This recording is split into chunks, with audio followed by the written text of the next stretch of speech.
तू आ कहाँ बड़े भागोल आ पागल नहीं रे, भाग तो तू गए। आओ आओ आओ आओ आप सामने आओ आवत नहीं आवत। आओ तो करियो बनिया आवत बहुत जल्दी आवत। आओ आप भागो बने ना यार। 12 सितंबर को एक घटना होती है, एक ऐसी वारदात जो इस वक्त पूरे उत्तर प्रदेश में हलचल मचाए हुए है। 12 सितंबर को घटना होती है, 13-14 के करीब कुछ लोग गिरफ्तार किए जाते हैं और उसके बाद 14-15 की रात में एक एनकाउंटर होता है। एनकाउंटर संदीप यादव का। संदीप यादव को एनकाउंटर करके पुलिस उसे गिरफ्तार कर लेती है, लेकिन अब परत दर परत खुल रही है और संदीप यादव को लेकर चौंकाने वाले खुलासे हो रहे हैं। नमस्कार, बहुत स्वागत है आपका यूपी तक में। मैं हूं आपके साथ गौरांशी श्रीवास्तव। आप देख रहे हैं हमारा खास कार्यक्रम the big crime story. The big crime story में कहानियां उत्तर प्रदेश के गाजीपुर की, जहां पर एक टेंट संचालक के ऊपर हमला होता है। कहा जाता है कि संदीप यादव अपने पूरे गैंग के साथ में आता है और उसके बाद में हल्ला बोल देता है।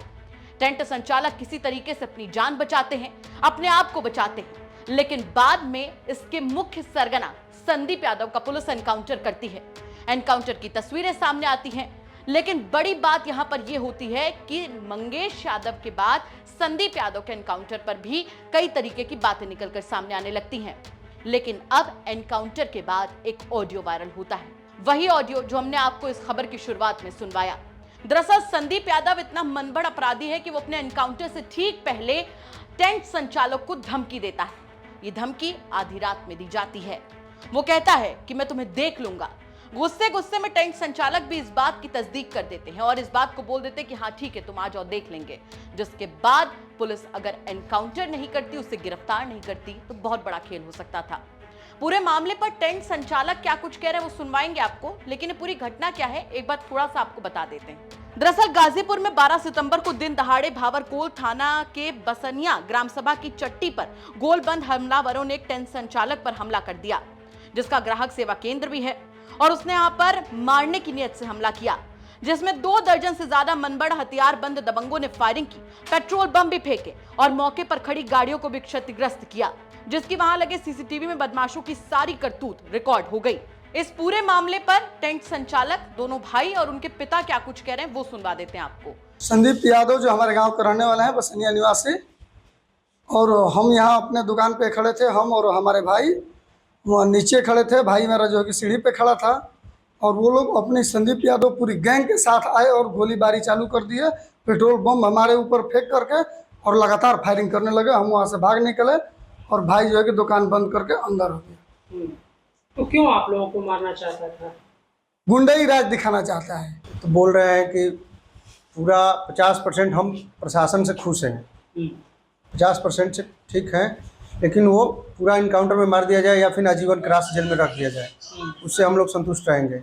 अभी संतुष्ट नहीं है हम लोग। क्यों संतुष्ट नहीं? अभी हम लोग की जान की खतरा है, पूरा मेरे परिवार की जान की खतरा है। जब फिर आएगा, फिर 6 महीने या साल भर के अंदर छूट के आ जाएगा, फिर वही काम करेगा। वो दारू वारू पीता है, यही सब काम वो करेगा। उसका कोई है नहीं, उसका पिताजी हैं जो उसको बार बार छुड़ा कर लाते हैं। घटना क्यों बताए, हम तो घर पे थे, पीड़ित आदमी थे, कैंसर के, तबीयत खराब था और यही दुकान पर लोग थे फ्रंट टाइप। हम दुकान पर उस समय नहीं थे।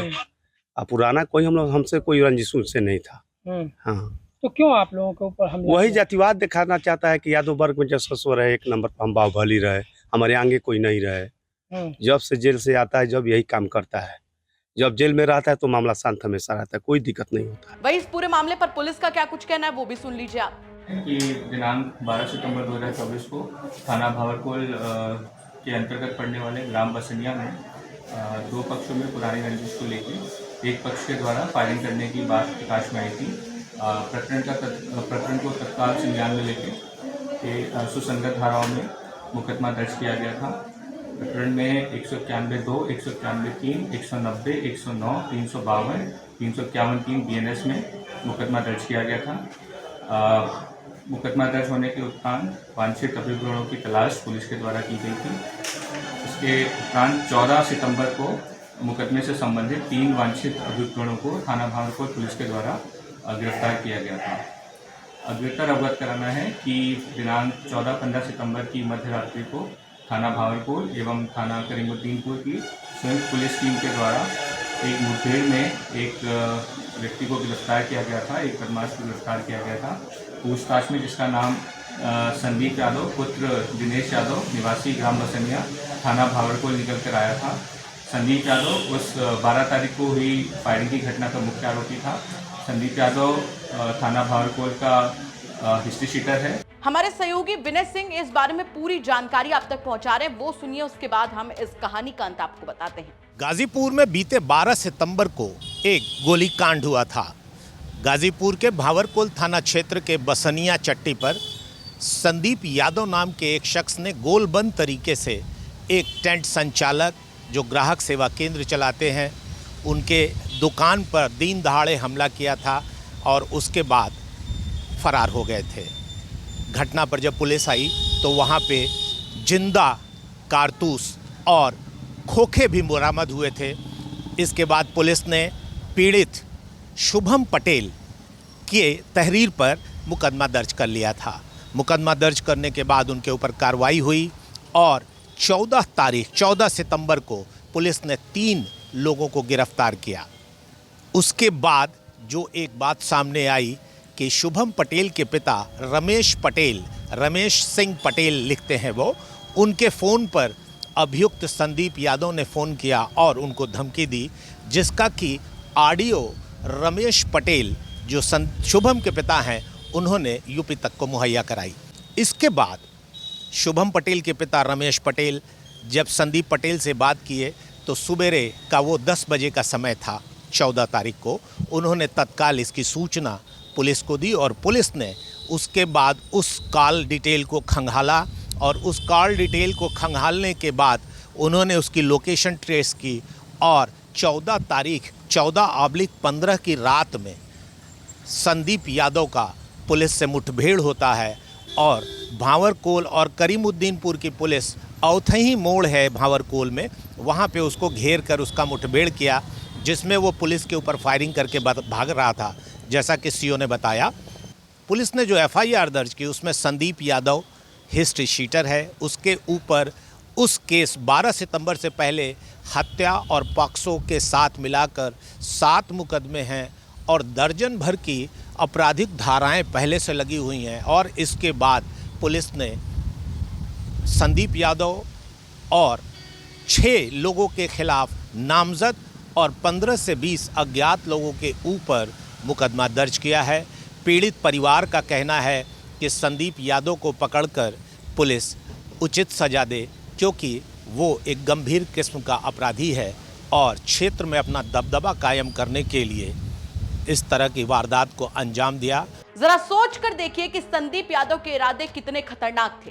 वो एक रील भी बनाता है, उसमें अपने बुलेट पे चलते हुए एक वीडियो शूट करता है, जिसमें आखिर में उस CCTV को भी लगाता है जो CCTV वायरल हुआ था टेंट संचालक के हमले का। यानी एनकाउंटर से ठीक पहले भी संदीप यादव किसी बड़ी साजिश में था। जिस तरीके से उसका ऑडियो वायरल होता है वो तमाम सवालिया निशान खड़े करता है। परिवार अभी भी डरा हुआ है। उनका कहना है कि अगर संदीप यादव बाहर आएगा तो इसका बदला जरूर लेगा।